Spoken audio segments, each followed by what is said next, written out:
Good evening to all. कैसे हो सब लोग? सब ठीक ही होंगे। चलो आज हम लोग पढ़ने वाले हैं ह्यूमन रिसोर्स प्लानिंग। इसे हम शॉर्ट फॉर्म में क्या बोलते हैं? HRP। यहाँ पे देखो ये है ना लगा हुआ ING।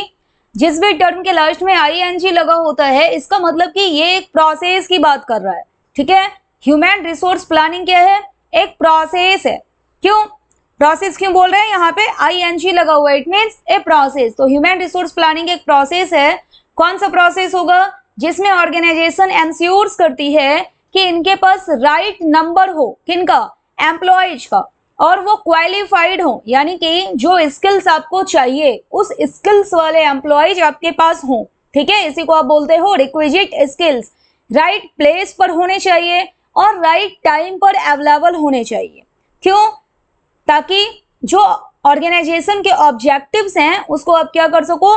फुलफिल कर सको, अटेंड कर सको। ठीक है, तो human resource planning is a process by which an organisation ensures that it has the right number of qualified people with requisite skills at the right places at the right time to fulfil its objectives. ये अगर पूरा याद आपको नहीं भी रखना है तो कुछ बातें इसमें याद रख लेना। ह्यूमन रिसोर्स प्लानिंग में जो इसमें मेन टर्म है ना आपका, राइट नंबर होना चाहिए, क्वालिफाइड पर्सन्स होने चाहिए। ठीक है, राइट प्लेस पर और राइट टाइम पर अवेलेबल होने चाहिए। ठीक, आगे देखो, ह्यूमन रिसोर्स प्लानिंग को ही आप बोलते हो एम्प्लॉयमेंट प्लानिंग, या फिर इसी को आप बोलते हो पर्सोनल प्लानिंग। पर्सोनल का क्या मतलब है?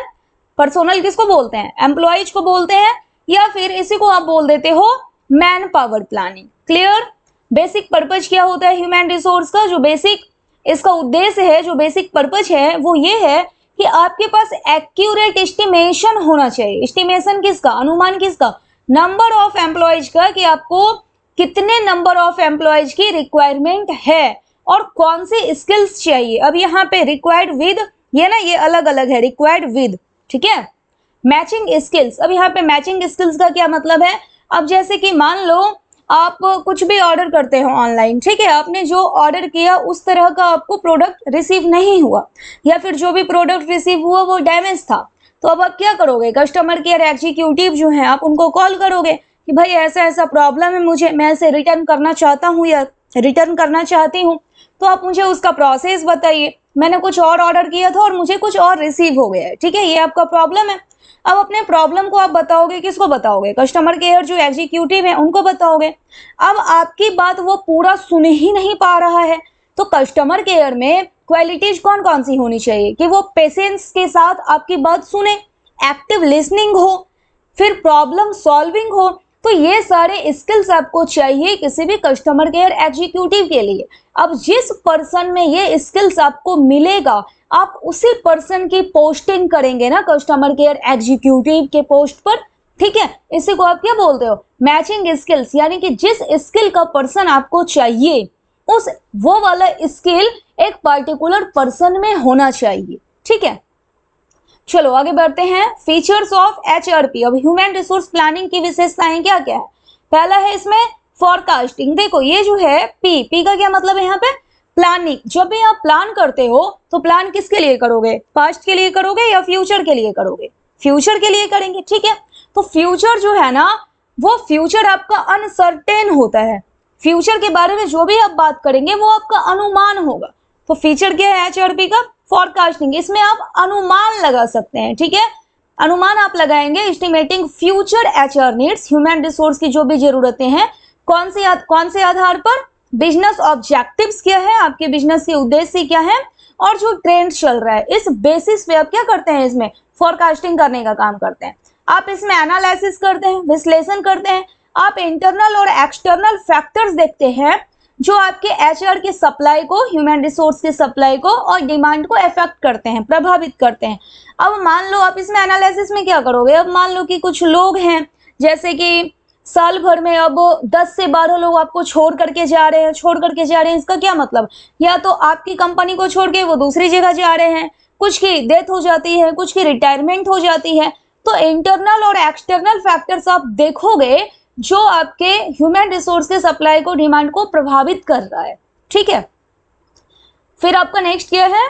Talent management. टैलेंट मैनेजमेंट में हम क्या करते हैं? आइडेंटिफाई करेंगे। किसको आइडेंटिफाई करेंगे? जो स्किल्ड एम्प्लॉयज है ना, उनको आइडेंटिफाई करने के बाद हम उनको डेवलप करेंगे। डेवलप यानी कि ट्रेनिंग प्रोग्राम, डेवलपमेंट प्रोग्राम जो भी चलाया जाता है, और उनको रिटेन करेंगे। रिटेन करने का मतलब होल्ड करके रखना, ताकि जो आपके एम्प्लॉयज हैं आपको छोड़ करके ना जाए। किसको करोगे रिटेन आप? अपने स्किल्ड एम्प्लॉयज को, ठीक है। अब इसमें क्या करते हैं ना, ऑर्गेनाइजेशन के पास एक रिजर्वायर होना चाहिए। रिजर्वायर का मतलब है पूल ऑफ टैलेंट, यानी कि टैलेंट का भंडार होना चाहिए।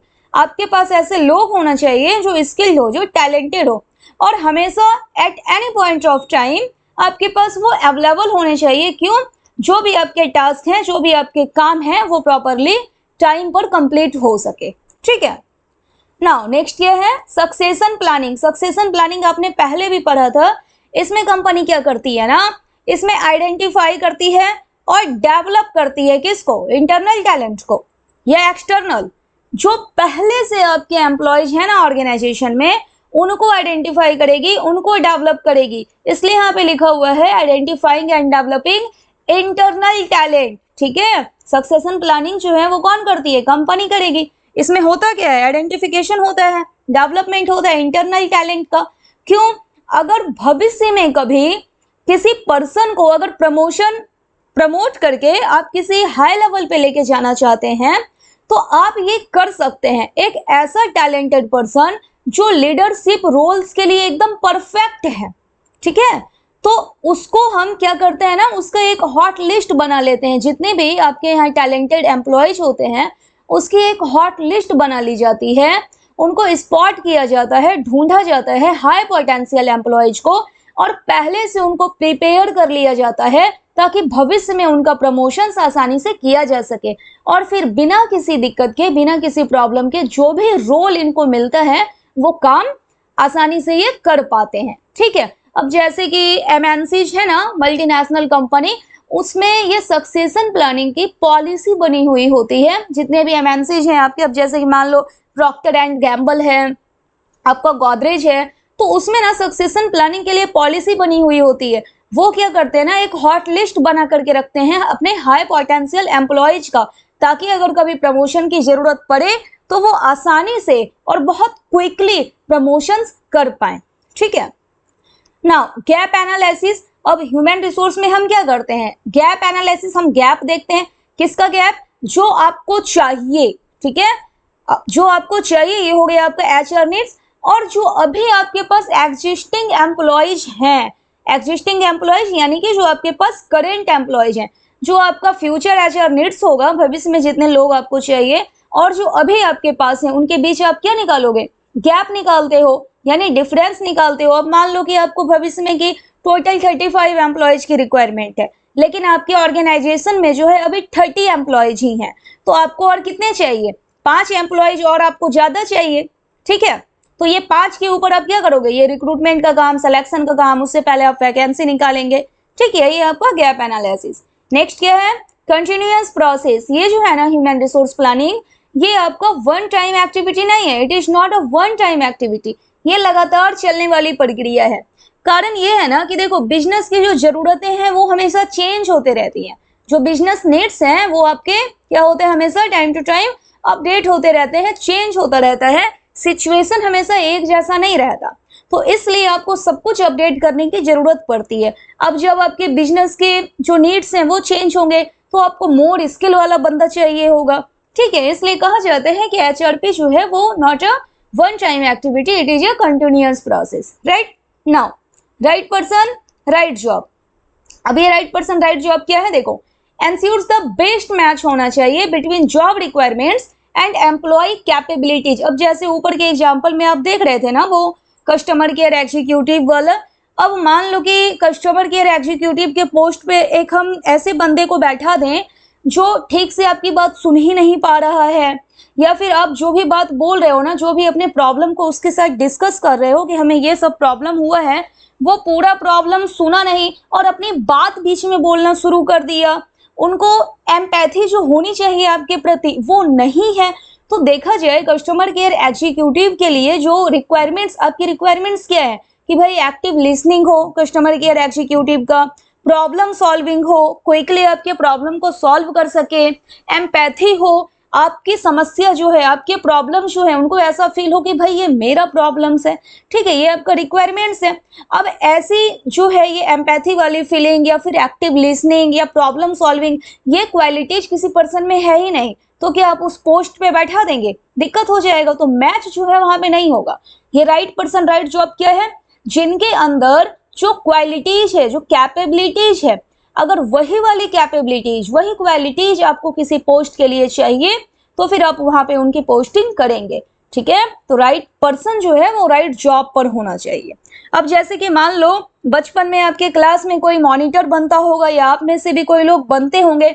अब मॉनिटर को कोई 2-4 बात सुना दे और मॉनिटर ही बैठ करके रोने लग जाए, तो देखा जाए तो वो मॉनिटर में जो क्वालिटी होनी चाहिए वो क्वालिटी नहीं है, ठीक है। तो मॉनिटर की क्वालिटी कैसी हो? बोल्ड हो। अगर किसी को कुछ प्रॉब्लम हो रहा है कहीं पे सिलेबस में कुछ टॉपिक समझने में, तो फिर ये मॉनिटर के अंदर एक कैपेबिलिटीज होनी चाहिए कि वो उस प्रॉब्लम को सॉल्व कर सके, ठीक। इसी तरह से आपके ऑर्गेनाइजेशन में भी जो आपकी जॉब रिक्वायरमेंट्स है, जिस काम के लिए जिस स्किल का पर्सन चाहिए, उसी स्किल वाले पर्सन को आप अपने जॉब पे देंगे। Now flexible and adaptive. अब देखोगे ये फ्लेक्सिबल एंड एडेप्टिव ये क्या है? जो आप अपनी प्लानिंग बनाते हो ना, एचआर प्लानिंग, वो आपका लचीला होना चाहिए। फ्लेक्सिबल यानी कि लचीला। अगर आपको चेंज की रिक्वायरमेंट है, अगर कभी आपको चेंज करना पड़ जाए, तो आप आसानी से एडजस्ट कर सको अपनी स्ट्रैटेजीज को, अपनी पॉलिसी को। ये रिजिड नहीं होना चाहिए, यानी एकदम कठोर नहीं होना चाहिए। आप एडजस्ट क्यों करोगे? इसका रीजन है कि सिचुएशन जो है वो हमेशा एक जैसा नहीं होता। कई बार है कि मार्केट चेंज होता है, कई बार आपका इंटरनल ऑर्गेनाइजेशनल चेंज होता है, तो इसलिए आपको अपने एचआरपी भी टाइम टू टाइम एडजस्ट करने की रिक्वायरमेंट पड़ती है। अब आप इतना कठोर पॉलिसी बना दें जो आसानी से चेंज ही ना हो पाए, तो फिर प्रॉब्लम हो जाएगा वहां पे। Now cost effective. अगर आप प्लानिंग करते हैं, प्लानिंग क्यों किया जाता है? प्लानिंग इन एडवांस, एडवांस के लिए एडवांस में करते हैं, फ्यूचर के लिए किया जाता है। अगर आप पहले से ही प्रॉपर प्लान्ड हैं तो आपका खर्चा कम आएगा। खर्चा कम आएगा कैसे? Avoids over staffing. जितना रिक्वायरमेंट है आप उतने ही लोगों को लेकर के आएंगे अपने ऑर्गेनाइजेशन में, उतने के लिए ही आप वैकेंसी निकालेंगे, रिक्रूटमेंट करेंगे, सिलेक्शन करेंगे, ट्रेनिंग प्रोग्राम चलाएंगे। लेकिन अब मान लो कि आपको कि 10 लोगों की रिक्वायरमेंट है, ठीक है, तो आप 15 लोगों को हायर नहीं करेंगे, तो बाकी जो 5 लोगों का खर्चा है वो आपका नहीं आएगा, तो अवॉइड्स होगा ओवर स्टाफिंग। अब आपको 10 की रिक्वायरमेंट है, आप 7 ही लोग पे काम कर लिए, फिर दोबारा से सब कुछ आपको सारा प्रोसेस करना पड़ेगा। बाकी 3 एम्प्लॉइज को लाने के लिए अपने ऑर्गेनाइजेशन में आप उसको हायर करोगे, फिर जो भी सिलेक्शन जितने भी प्रोसेस होते हैं वो सारा प्रोसेस वापस से करोगे, तो खर्च बढ़ जाएगा। लेकिन अगर प्लानिंग आपने पहले से कर रखी है तो आपको पता होता है कि आपको कितने एम्प्लॉय चाहिए इन फ्यूचर, आप वो नंबर ऑफ एम्प्लॉइज पे जितना भी आपका प्रोसेस है वो आप कर लेते हैं, तो अवॉइड्स हो जाता है ओवर स्टाफिंग। ओवर स्टाफिंग की कोई प्रॉब्लम नहीं होती, शॉर्टेजेस नहीं होता आपके स्टाफ का, और जो रिक्रूटमेंट का खर्चा है वो भी आपका क्या हो जाता है? रिड्यूस हो जाता है। ओके, आपका नेक्स्ट है process of human resource planning. ये हम नेक्स्ट लेक्चर में करेंगे, ठीक है। Okay, thank you.